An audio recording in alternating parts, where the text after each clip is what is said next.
Hey everyone, welcome back to the channel. We're here today talking about dry fire. Why are we talking about dry fire? Well, I was asked to talk about it from a viewer out in Europe, but we also recently did a video on what you need at a base level to start shooting the NRL22 series or PRS series.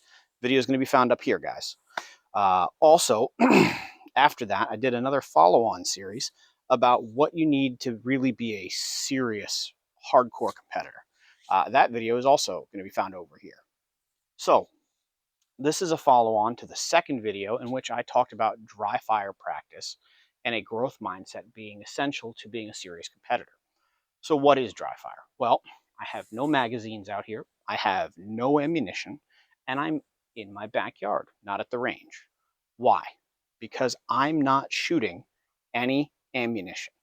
All I'm doing is using my support bag that I usually use, my rifle, and a practice prop to get into position and practice getting on target quickly. Now, there's a lot of different things you can practice dry fire on. I like to focus on a small target at about 50 yards, getting into position quickly, finding the target, getting on glass, and getting my shot off. You're going to have to take anywhere between 10 and 20 shots with anywhere between 90 seconds and 2 minutes, with the average kind of being 105 seconds or a minute 45. So you don't have a ton of time. You have just enough to get what you need to do done. If you're new to dry fire, I would start with an optic set somewhere around 10 to 15 power so that you've got a little bit more field of view. I do this a lot, and I shoot at matches with my optic set to 20 power. I do occasionally open it up based on what's going on, usually if I'm shooting in the woods like at the Nationals match. But right now my optic is set to 20 power, and I'm going to run these drills at 20 power. I'm going to run a pack timer with a 10-second par time. After it beeps to make me go, I'm going to get in position, I'm going to get on target, and I'm going to get a shot off, ideally entirely before that second beep signaling 10 seconds. So, all right, guys, I'm going to pause the camera here, reposition it, and then we're going to get going in this, all right? See you in just a minute. All right, guys, so I'm out here, action open, no mag, no ammo, turning the trigger cam on so that you all can see exactly what it is that I'm going to be doing. Now, I've got a pack timer here. What I'm going to do is press it on a delayed start. When it goes, I'm going to mount the prop, find the target, and try to get a shot off in 12 seconds. That's 10 shots on a 2-minute stage.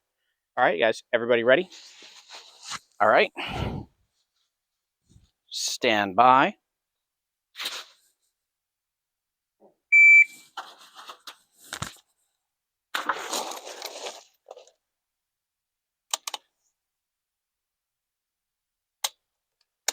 All right, I was a little bit off on that one, but I did rush it. I felt like I was moving a little slow. We're going to reset, and we're going to do that again. Everyone ready? Stand by.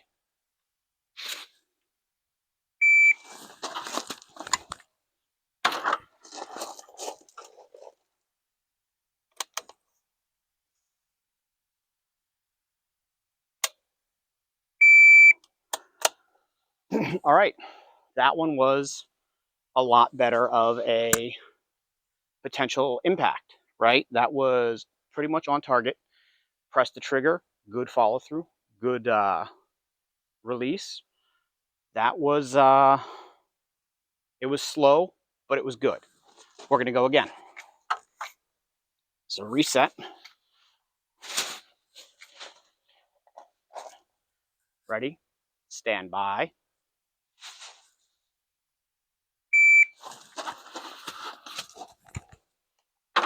Oh my God, I'm gonna knock this.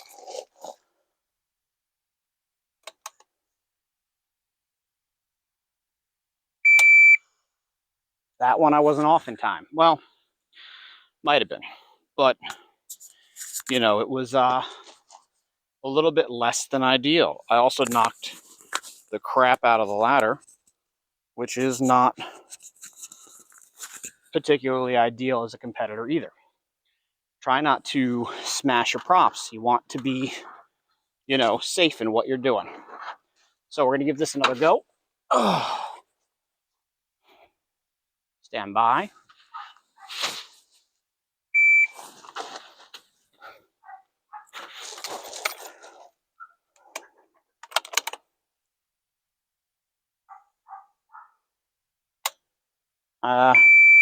That wasn't my best shot. I shimmied a little bit while pulling the trigger. It may or may not have been an impact on the clock. We're going to go again.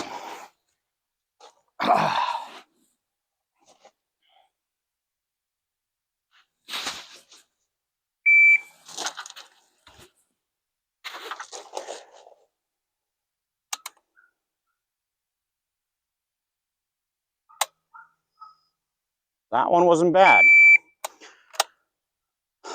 All right.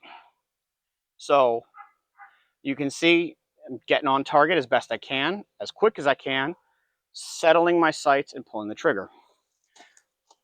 We're going to reposition the camera and try again in a different position. All right, guys, we're going to run this one from the kneeling position. Probably not going to feel great on my knees doing this position, but yeah, why not? We're going to give it a shot, all right? All right, shooter ready? Stand by.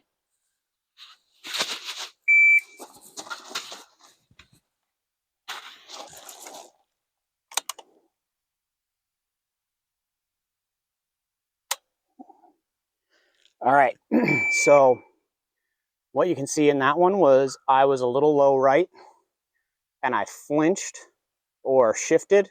Hard to tell what when you're kind of getting on it fast. I knew I was coming to the end of my time, so I opted to just get on the trigger and get the shot off.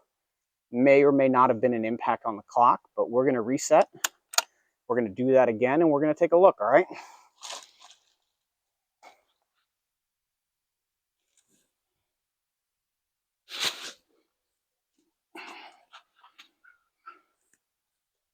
Shooter ready? Stand by.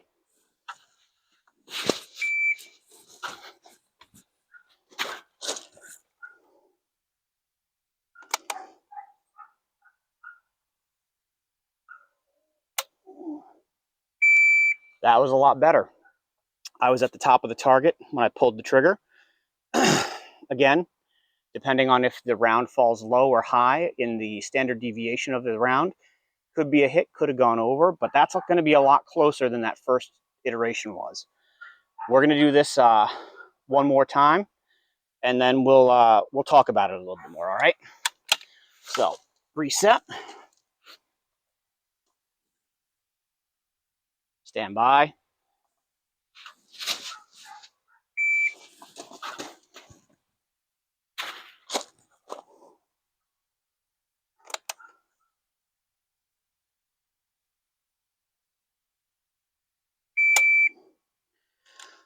All right, I went too slow with that one, guys. I wanted to get a really settled rifle, really good.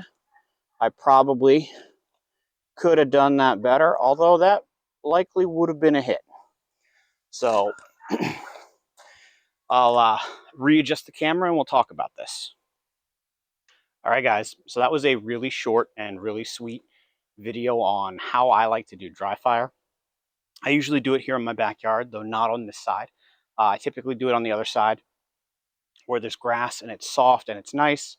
However, it shows my super messy screen porch, and I don't want to show all that off to y'all, so you're going to get to look at the driveway and the fence a little bit. But so that's kind of the idea there, right? Is you put something small out at as far away as you can. Here it is at 50 yards from where I am to my back fence line. So it's a good metric with a 1-inch target, right? So 2 MOA target at 50 yards. That's, you know, your 0 point. Freaking, you can't help for any better than that.